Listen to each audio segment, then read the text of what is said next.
So my tea today came in this adorable little white bag, and it was a mystery tea.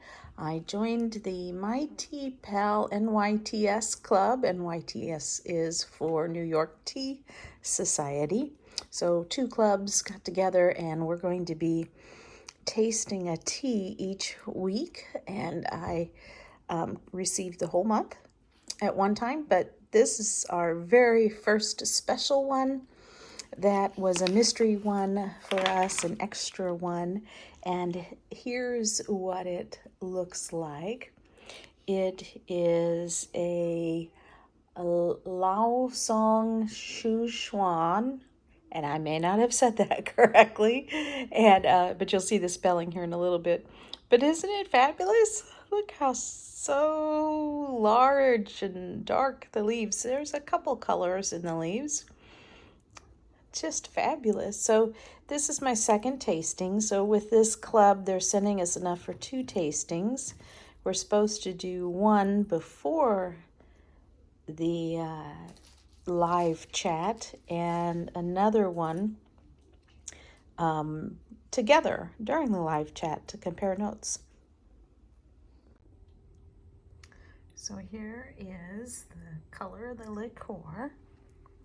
Can you see the wet leaves after a short steep?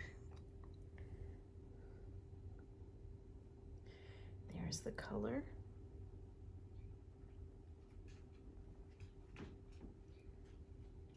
It was recommended that we brew this slightly under boiling, but then if you can need more flavor, you can raise it a little bit.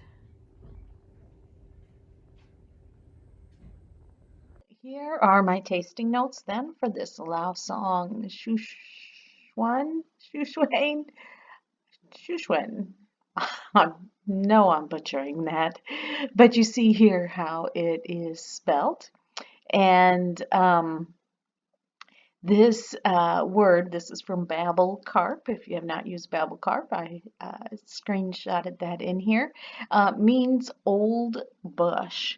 Now, I had recently learned about the word gushu, meaning old bush, and so I'm learning that there's more than one word for old bush.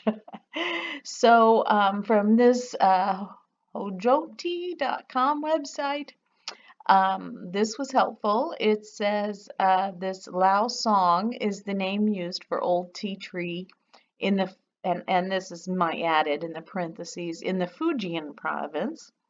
It's just like gushu, which means old bush, used for various Yunnan teas.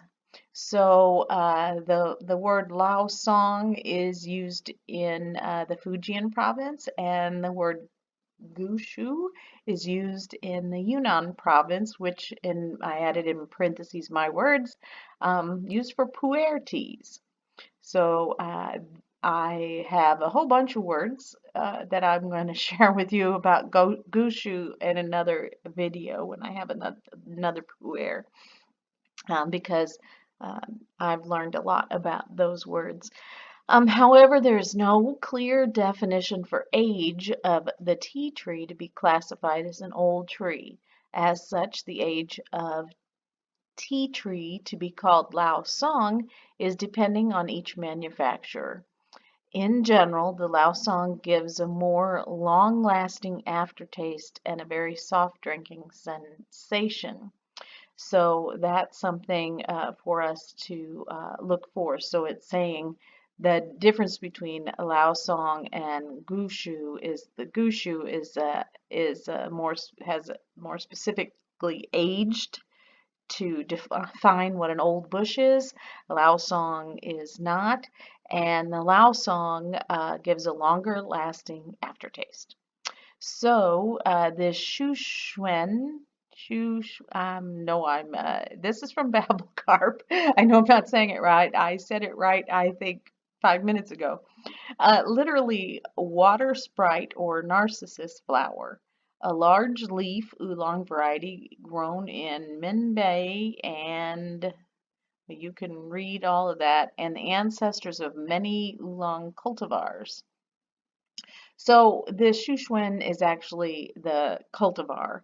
In other words, you take, like when you take flowers, I identify with flowers because I do gardening. So there are people who will take one iris and then they take another iris and they make a baby iris.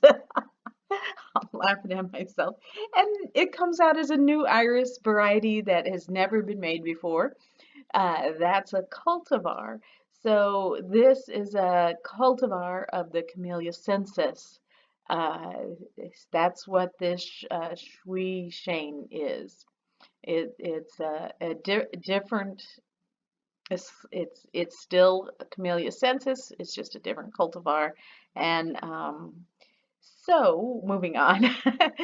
um, Basically, all Phoenix oolongs are originally cultivated from Shuixian variety. So technically, we can call all types of Phoenix tea a Shuixian. However, the local people in Chaozhou only use the name Shuixian for the tea that meets a specific condition as follows. The tea is planted with a seeding, and the tea does not give a distinctive floral or fruity taste. So the Dan songs here, they give the floral and a fruity flavor. This Lao song, you see, I guess song must mean bush, and I forgot what Don means, but oh, Don means single. So Lao means old, Don means single. So but when they're see, I'm learning as I'm talking. So when they're creating these teas, the growers, they if it tastes floral or fruity at all, then it's a more of a Dan song, which is a single tea bush, than the old tea Lao song. Okay, got it? um, so this was helpful though off of this website. I'm continuing to read off of this website. The Danzhu, however, that is said, Danzhu means single tree as well. So see, this language is all very confusing to me, and this is very hard to learn. It says it's supposed to be the meaning of Dan Song, which is the single tea bush.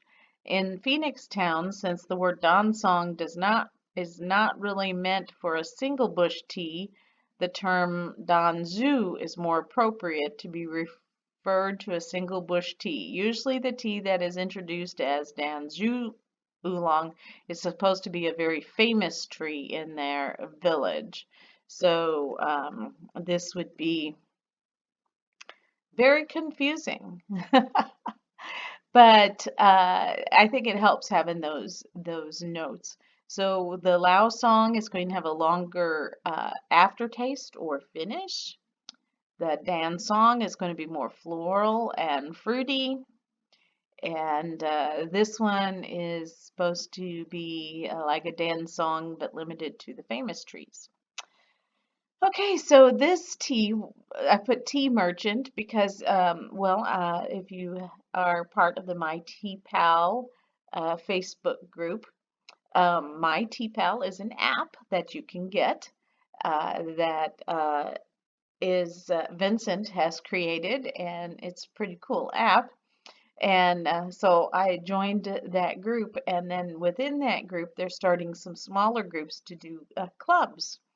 And so I joined the NYTS, New York Tea Society, and Roy, who is the president of that, we pay him, and he is sending us once a month a tea for every week in that month, and it's enough for 2 steeps. And so this is fun. I'm excited about it. So we are supposed to do our first steep on our own, and then we meet live and talk about it as we have our second steep. So I'm excited about it. It's something I've wanted to do for a long time. So anyway, my first date, I did my first steep on my own um, on March 27th. This is April 2nd. I should put this on here. April 2nd for second steep and notes. So then this tea was harvested in the spring of 2021. Okay, look at this. March, end of March, beginning of April. Is this not already spring? Like you can't get more spring than end of March and April. And yet this tea was harvested this spring. I mean, now I'm just totally impressed. I'm just, yeah, I just can't believe Roy got a hold of this. So fresh. Wow, I'm so thankful to be able to get something like that. So, and I think you can get that in stores if you watch their emails. So, um, right now I'm seeing in stores, I get emails that say, this was just picked, grab it now. And so, um, I think you can, but you have to pay attention. So there's a picture of it. So this origin is from Wuxishan, Fujian, China, and here is the location of that.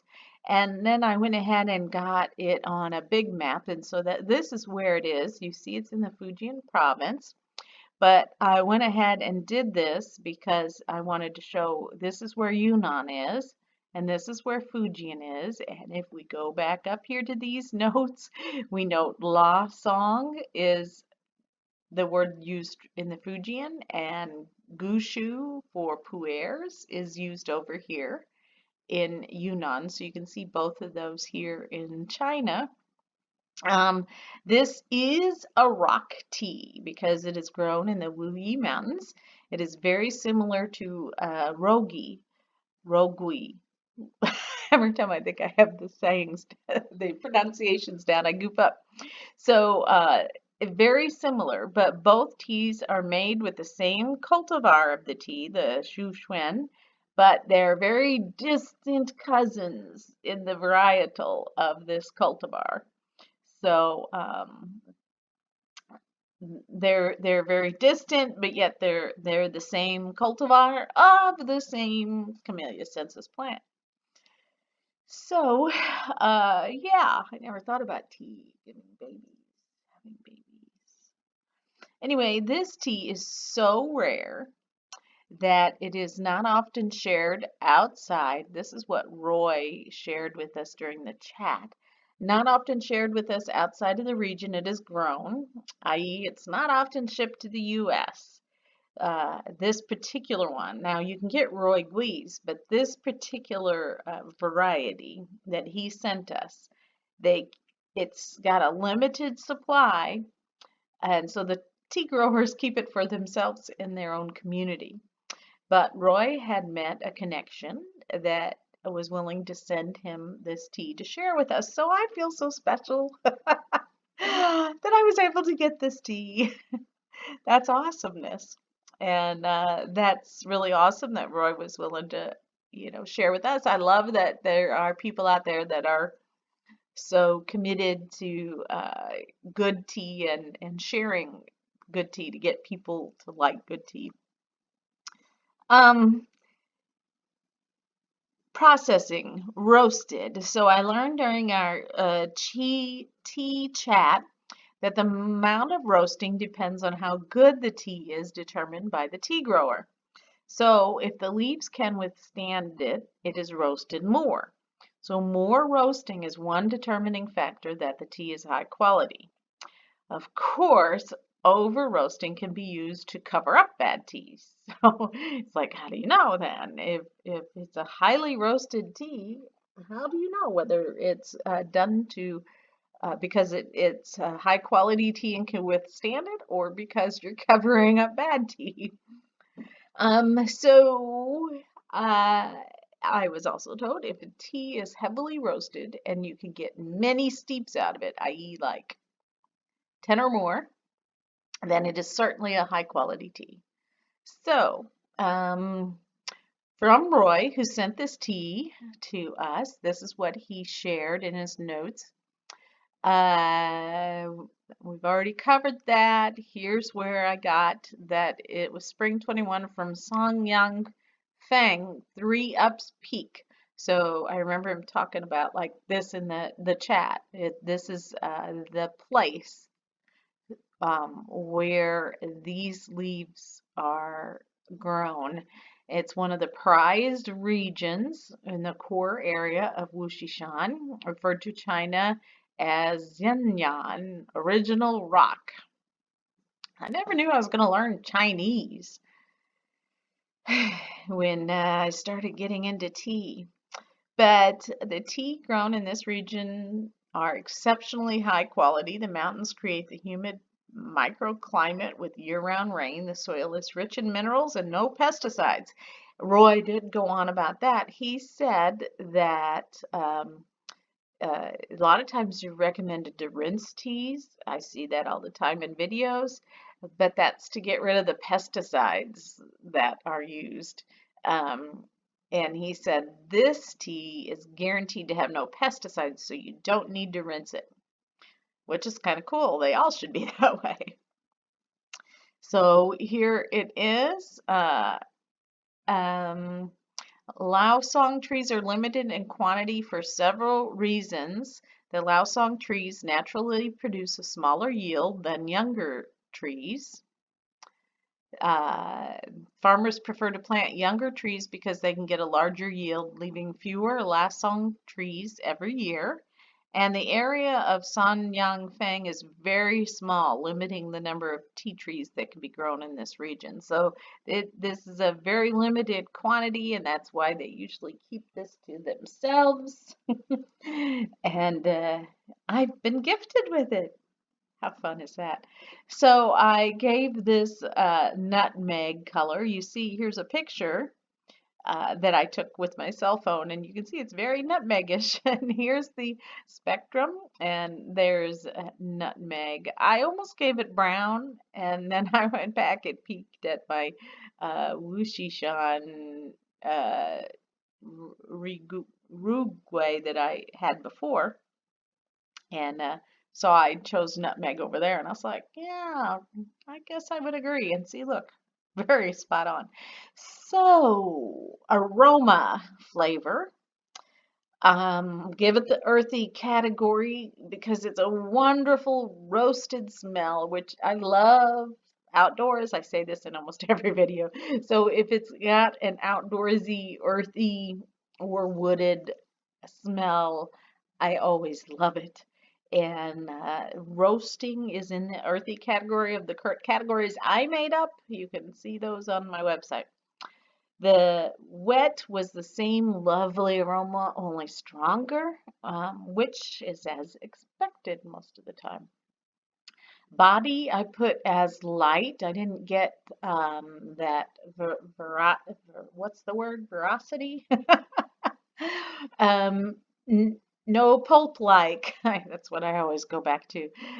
You have non-pulp orange juice and you have pulp orange juice, or you have 2% milk or whole milk as also a difference. And this one was on the lighter side. It wasn't on the delicate, which is almost watery. A lot of my, I put a lot of teas in the light category, which I think is good. That's where they should be. They shouldn't have stuff in them for me. Anyway, astringency is I put in the bright and light category. It's very, very nice astringency, just where I like it. I don't like, I've learned that I don't like the lowest category as like absolutely no astringency. I like there to be just a little bit, and it's that there's a sweet spot for me because you go either way, and I don't like astringency. So, taste. The first steep, it tastes like it smells. That's always a sign of a good tea for me, with a lovely, subtle roasted flavor. It was not quiet, but quite enjoyable. I was impressed with myself that since this was an unlabeled mystery tea from the club, it was fun. I kind of enjoyed doing that. That I was able to identify it as just like the Rugi I had. And if I hadn't have just had that tea, though, I would have been out in deep water. But I had just tasted that for the first time a few weeks ago. And however, the roast is less intense on this one than the one I had. It's much nicer. The one I had before, we called it a coffee tea. My husband loved it because he loves coffee, because it was just that roasted. And we laughed about it, calling it our coffee tea constantly. But this is a much nicer roast for me. I'm not a coffee drinker. So the second steep was longer and it brought out more of the roasted flavor.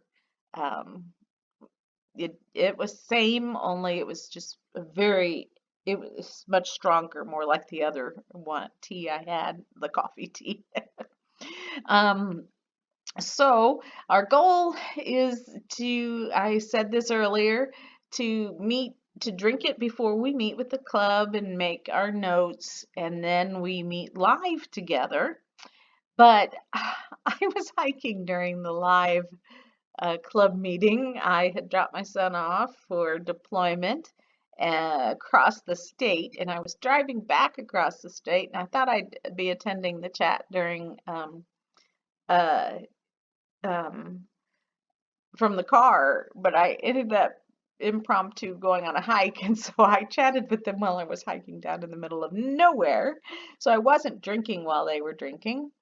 But they said while they were drinking that after like the third or more steeps, it gets less roasty and some fruity notes come out. So I was anxious during these notes, my second steep, to pay attention for that. And so the third steep, I remember it from the first session, and it does lose its roastiness. I was like, aha, there it is. I remember that from my first one. Um, and with my first steep, I took it as that this tea I wouldn't get very many steeps out of, like it was losing its flavor. It got less roasty, and I thought, oh, I'm not going to get as many steeps out of this. So this time I went in it with an open mind to look for another flavor. And that's good to know to do. That's a learning thing. So the other one, that roastiness lasted like 15 steeps or more. This one, the roastiness went away after about three, and I tried hard to find that fruity flavor. I think Roy said apricot, and Cindy said plum, and or dark fruit. And sorry, guys, it's just a lovely roasted flavor to me. I couldn't get fruit out of it anywhere.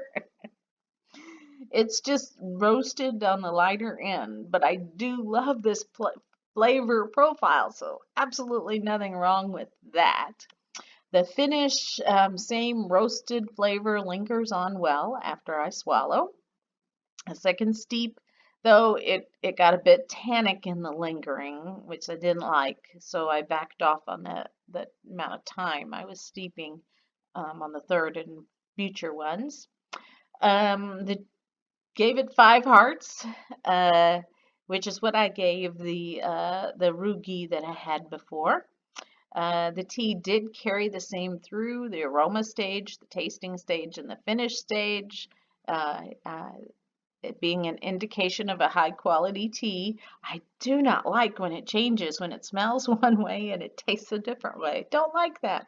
This one was consistent, and it was better than the other Rugi only because the other one was over roasted for me. It was perfect for my husband, was not for me. This one was just right on the roasting. I could drink this tea anytime.